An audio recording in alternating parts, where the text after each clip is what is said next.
Paix et salut sur le prophète Mohammed ainsi que sur sa famille et ses compagnons. Alors aujourd'hui, je suis inspiré donc de vous raconter une histoire. Il s'agit donc d'un conte initiatique qui s'intitule La mauvaise épouse. Alors l'histoire est la suivante. Alors il était une fois un homme qui était aisé. Un homme aisé à qui tout réussissait dans ce monde. Il était beau, riche, respecté, mais il souffrait de solitude. Tout allait bien dans sa vie, sauf qu'il était seul. Il a donc fait une invocation un jour et il a demandé donc au bon Dieu de pouvoir être accompagné d'une épouse avec laquelle il pourrait se rapprocher de Dieu. Peu de temps après cette invocation, cet homme a rencontré une femme dont il est tombé éperdument amoureux. Il l'a épousée. Malheureusement pour lui, ou heureusement, en tout cas, cette femme avait un caractère très difficile. Et la vie de couple n'était pas facile avec cette femme-là. Il a donc supporté patiemment les désagréments liés à son caractère acariâtre. Mais elle n'avait pas que cela comme défaut. Cette femme était aussi légère. Donc elle le cocufiait et cela, il en a souffert dans son orgueil d'homme et il a supporté donc les moqueries des autres hommes de son village, mais malgré l'atteinte à son honneur, il n'a pas voulu quand même se débarrasser de sa femme. Il l'aimait beaucoup. Elle n'avait pas que cela comme défaut, elle était aussi dépensière. Donc lui qui était un homme aisé au moment du mariage, sa fortune n'a cessé de diminuer à cause des dépenses folles de sa femme et il s'est retrouvé peu de temps après sur la paille. Donc il a aussi perdu son argent. Et un jour il est tombé malade et cette femme qui manifestement ne l'aimait pas autant que lui l'aimait, donc manifestement cette femme n'était pas aussi amoureuse que lui, eh bien cette femme l'a négligé dans sa maladie et faute de soins adéquats, notre homme mourut. Il est mort de sa maladie. Alors cette femme, cette mauvaise épouse, donc a vécu longtemps après lui. Elle a vécu longtemps après lui et donc elle a subi de nombreuses épreuves qui ont eu le temps de la faire changer. Et lorsque cette femme, des années plus tard, a pensé à sa vie conjugale qu'elle avait totalement ratée, qu'elle avait totalement bousillée par son caractère, par sa légèreté, par son caractère dépensier et par sa négligence envers son ancien mari, elle a eu des remords et elle s'est repentie. Et après une repentance sincère, cette femme aussi est morte. Voilà, notre histoire s'arrête ici. Alors, quand on analyse l'histoire, quand on la voit comme ça, c'est un drame. L'histoire est tellement pathétique, elle est tellement triste qu'on a de la peine à la raconter. Pourtant, c'est le quotidien de beaucoup de personnes, de beaucoup d'hommes, et pire que ça encore. Mais si on continue l'histoire, parce que cette histoire a une suite, bien entendu, eh bien, on va comprendre beaucoup de choses. Alors, on a donc cet homme qui a épousé une mauvaise épouse, il a souffert donc de la vie maritale, il a supporté des désagréments, il est devenu pauvre et il a perdu son honneur et il est mort donc négligé par cette femme. Cette femme ensuite a vécu longtemps après lui, elle s'est repentie, elle aussi elle est décédée. Et si on veut comprendre donc la suite de l'histoire, il faut regarder ce qui se passe dans l'au-delà. En réalité, cette histoire pathétique est l'une des histoires les plus merveilleuses que l'on puisse imaginer. Donc cet homme aisé, à qui tout réussissait dans ce monde, Lorsqu'il a épousé cette femme dont il était amoureux, lorsqu'il a épousé cette femme qui avait un mauvais caractère, et lorsqu'il a supporté ses désagréments, pour chaque peine, il a été élevé en degrés. Donc le fait de supporter le caractère difficile de son épouse, la patience qu'il a démontrée face à cela, l'a rapproché de Allah Azzawajal. Le fait que cette femme soit légère et qu'elle le cocufiait a fait que notre homme s'est humilié, car c'était un homme qui, de par son rang social, était assez orgueilleux. Et par amour pour cette femme, donc il a supporté donc cette atteinte grave à son honneur, et cela l'a aussi élevé auprès de Allah Azzawajal, cela l'a aussi élevé en degré. Cette femme était dépensière, elle a totalement ruiné notre homme, mais en réalité, elle l'a débarrassé d'un argent qui n'était pas acquis de manière très licite. Donc elle a en réalité sauvegardé pour l'au-delà, de telle sorte que lorsqu'il est mort, il n'avait plus aucun compte à rendre puisqu'il n'avait plus d'argent sur lui. Et lorsqu'il est tombé malade et que cette femme donc l'a négligé, qu'il est mort, donc il a eu ce rang de martyr. Il est mort comme un martyr sur son lit. Donc cette histoire qui en apparence est triste est en réalité une histoire, une très belle histoire. C'est une très belle histoire d'amour. Et lorsque l'on continue et qu'on pense à cette femme donc, qui a vécu longtemps après lui et à qui Allah a donné le temps de se repentir, cette femme est décédée comme une sainte, comme une femme qui n'avait pas commis de péché. Et elle a retrouvé son homme et ils sont ensemble au paradis. Voilà l'histoire. Voilà l'histoire complète. C'est ça le conte. Alors qu'est-ce que ça veut dire? Alors normalement je ne commente pas beaucoup les contes, mais ce conte est assez intéressant parce qu'il nous montre des choses faciles à comprendre et en même temps subtiles. Alors la première règle de sagesse, si on peut appeler ça comme ça, que l'on peut tirer de cette histoire, c'est qu'on ne peut pas comprendre le bas monde, on ne peut pas comprendre les événements qui se déroulent dans ce bas monde si on regarde ce bas monde uniquement. Il faut considérer l'au-delà aussi, il faut considérer l'au-delà. Donc une règle très importante, une sagesse très importante, c'est que la vie présente est éphémère et illusoire. Et les choses ne prennent tout leur sens que lorsqu'on les considère avec la perspective de l'au-delà. Je vais répéter cette phrase, elle est très très très lourde de sens. Donc la vie présente est éphémère et illusoire. Et les choses ne prennent tout leur sens que lorsqu'on les considère avec la perspective de l'au-delà. Et vous verrez d'ailleurs dans le Saint-Coran beaucoup de versets où lorsque Allah Azzawajal fait référence au retour vers lui, que lorsqu'il fait référence à l'au-delà, lorsqu'il fait référence à la rencontre qu'il y aura lieu avec lui, il dit toujours « et il vous informera de ce que vous faisiez ». Par exemple, dans la sourate Al-Maïda, donc la sourate 5, verset 105, il dit « c'est vers Allah que vous retournerez tous, alors il vous informera de ce que vous faisiez ». Vous voyez? Donc pour comprendre ce bas monde, on ne peut le comprendre totalement, on ne peut le saisir totalement que lorsqu'on a tout le scénario. Et tout le scénario, on l'aura donc dans l'au-delà, Inch'Allah. Et dans l'au-delà, les choses seront claires, les choses nous seront dévoilées. Et c'est là que nous comprendrons les épreuves que nous passons dans ce monde ici. C'est là que tout prendra son sens. Et c'est ça qui échappe aux athées. Les gens qui sont cristallisés dans l'athéisme ne comprennent pas ça.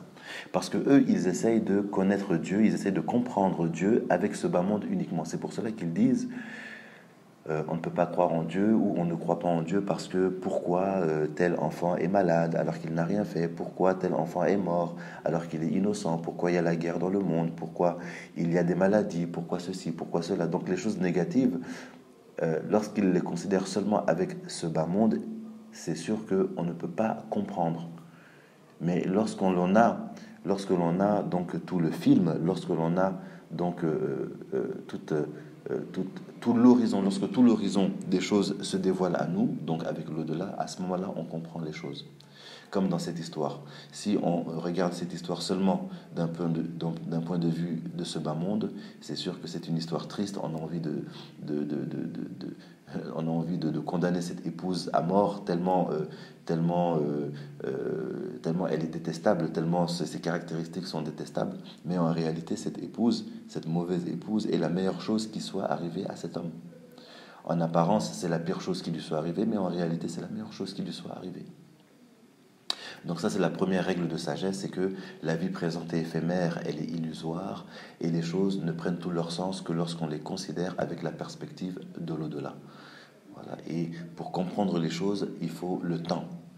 Donc quand vous regardez aussi dans le Saint-Coran, dans la sourate La Caverne, les anecdotes qu'il y a que Moïse a vécu avec Sidna Khidr,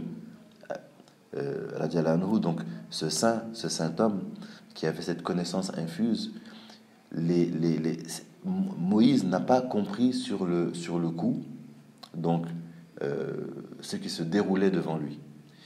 Mais les explications que Sidna Khidr lui a données par la suite sont toujours avec le temps. C'est-à-dire que par exemple, Sidna Khidr, il a endommagé une barque d'un vieux couple qui les avait aidés à traverser une rivière. Il a pu expliquer la symbolique et le sens de son geste que par le fait que dans le futur, il y aurait un tyran qui se serait emparé de la barque s'il n'avait pas commis ce geste-là. Même chose avec l'enfant qu'il a tué. Donc il a tué un enfant innocent et Moïse s'est vraiment, paix et salut sur lui, il s'est exclamé tellement il était étonné, donc horrifié par cet acte-là. Et l'explication, elle lui a été dévoilée avec le temps. C'est-à-dire que cet enfant serait devenu plus tard un mécréant qui aurait entraîné ses parents dans la mécréance.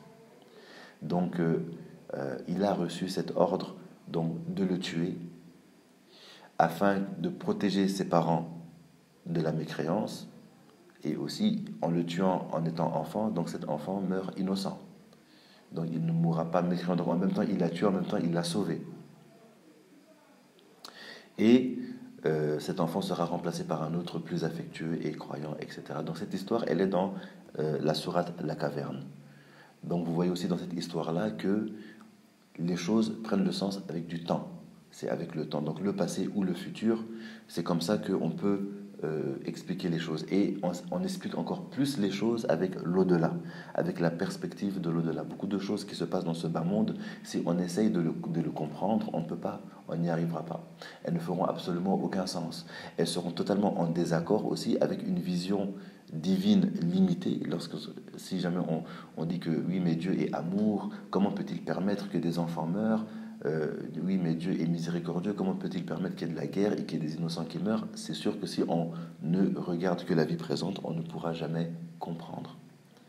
Donc, les choses s'expliquent avec le temps et les choses se dévoilent avec l'au-delà. Et c'est ce qui va arriver. C'est pour cela que Allah Azzawajal, dans le Saint-Coran, nous dit toujours « Et lorsque vous revenez vers lui, il vous informera de ce que vous faisiez. » Ça, c'est une des premières sagesses.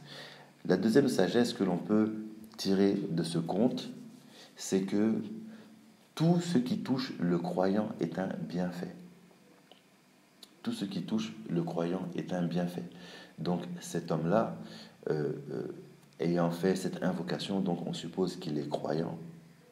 Et il a supporté donc les désagréments de la vie de couple avec cette femme par amour et aussi par conviction que tout ce qui vient de Allah est bon. Et effectivement, il ne s'est pas trompé. Effectivement, il ne s'est pas trompé. Et c'est ce qui arrive dans la vie des croyants tous les jours dans ce bas monde. Il y a des choses qui nous arrivent, qui nous sont agréables à notre nafs, qui sont agréables à ce que l'on veut, qui sont en accord avec ce que l'on veut. À ce moment-là, eh bien, c'est un bien pour nous parce que si on est reconnaissant, eh bien, ça se transforme en bienfait, en hasanat, et ça nous rapproche de Allah Azawajal. Il en est de même pour les choses qui nous sont désagréables.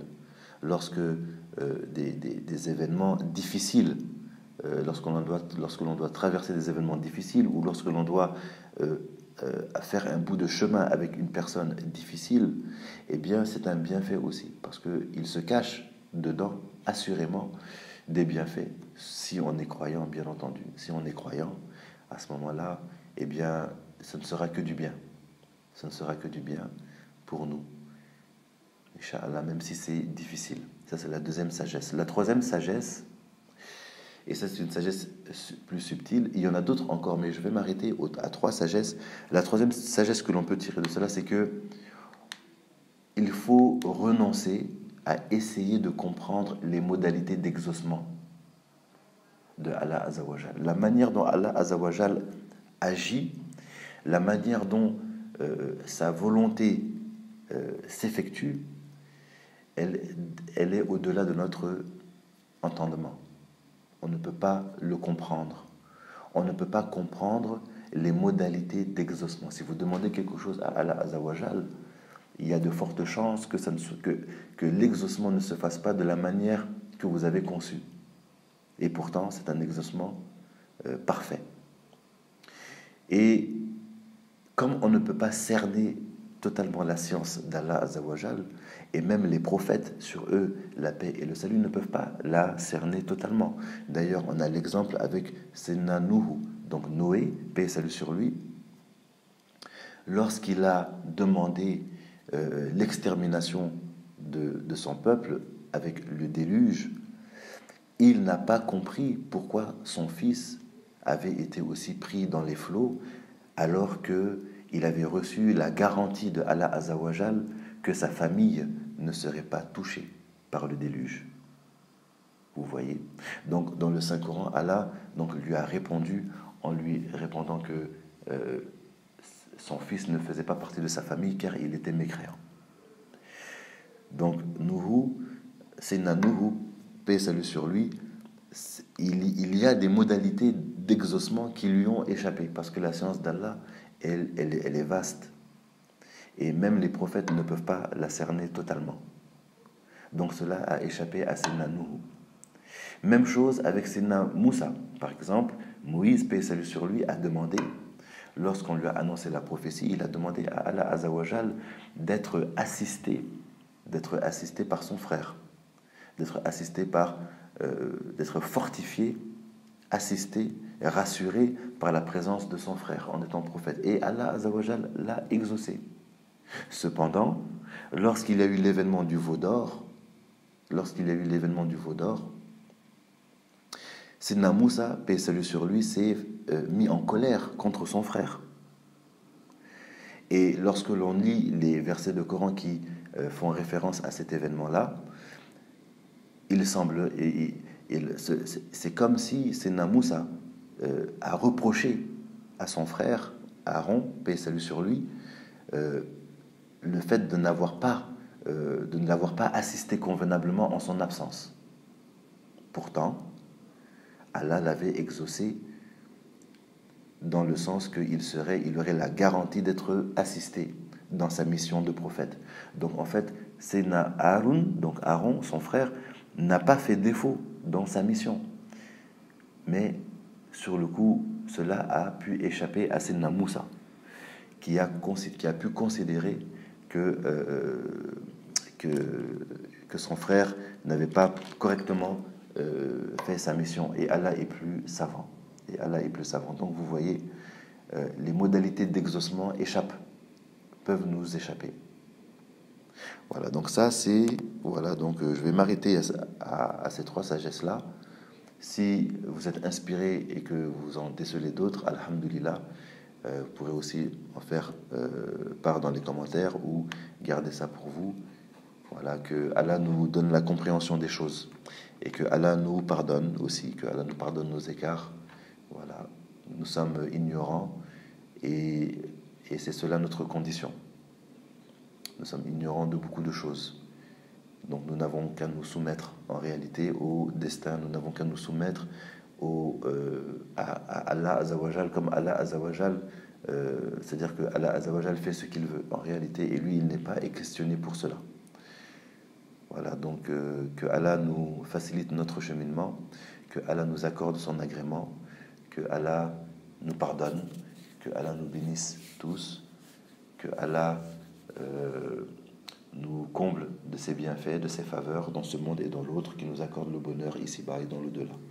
اللهم صل على سيدنا محمد الفاتح لما أغلق والخاتم لما سبق الناصر الحق بالحق والهادي إلى صراطك المستقيم وعلى آله حق قدره ومقداره العظيم سبحان ربك رب العزة عما يصفون وسلام على المرسلين والحمد لله رب العالمين